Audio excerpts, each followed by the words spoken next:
Hello, welcome to Tanishka's blog. So आजच्या ब्लॉगची सुरुवात झाली सगळ्यात आधी स्टॉक बघण्यापासून. आले, स्टॉक बघितला आणि ठरवलं आज घ्यायचं ब्रँड कलेक्शनचं लाईव्ह.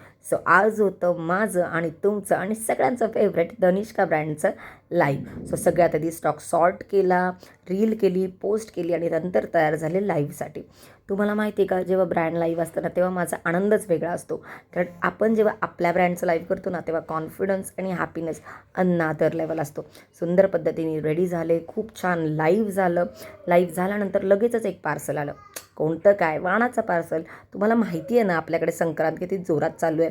सो इथे पार्सल ओपनिंग झालं आणि त्यानंतर इथे आमचं डिस्कशन चालू होतं की आपल्या ऑर्डर्स खूप पेंडिंग आहे. आपण उद्या म्हणजे रविवारी 2-4 तास तरी येऊया आणि पार्सल सगळे लाईन अप करूया, म्हणजे पुढच्या वीकमध्ये जास्त लोड येणार नाही.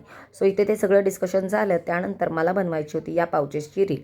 सगळ्यात आधी ते पाउचेस काढले, कलर वाईज सॉर्ट केले, सुंदर अशी रील केली, फोटोज काढले, ते पोस्ट केले आणि मगच आज 9 वाजता घरी गेले. असा होता आजचा दिवस.